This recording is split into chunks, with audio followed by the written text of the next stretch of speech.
Cheating is not a deal breaker. Masyado na tayong sigurado na pag niloko ka, iwan mo na agad. Pero totoo bang applicable yan para sa lahat?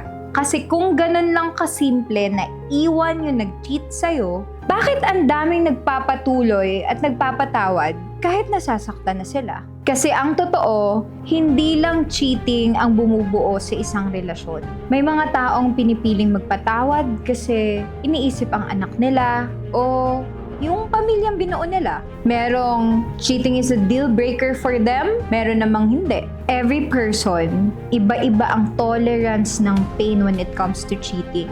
Meron din namang taong pag naloko, hindi na kaya, ayaw na, and that's fine. Pero ito ang totoong tanong. Kapag pinatawad mo ang isang cheater, sinisira mo na ba ang respeto mo sa sarili mo? Well, in a relationship, there's no black or white. Cheating doesn't always mean the end. Pero hindi rin ibig sabihin na tamang hayaan mo lang at hindi nyo pag-usapan. Lahat tayo may kanya-kanyang paniniwala pagdating sa loyalty and love. Ang mahalaga, alam mo kung saan mo ilulugar ang sarili mo. Sabi nga ni Ellen Adarna, di ba?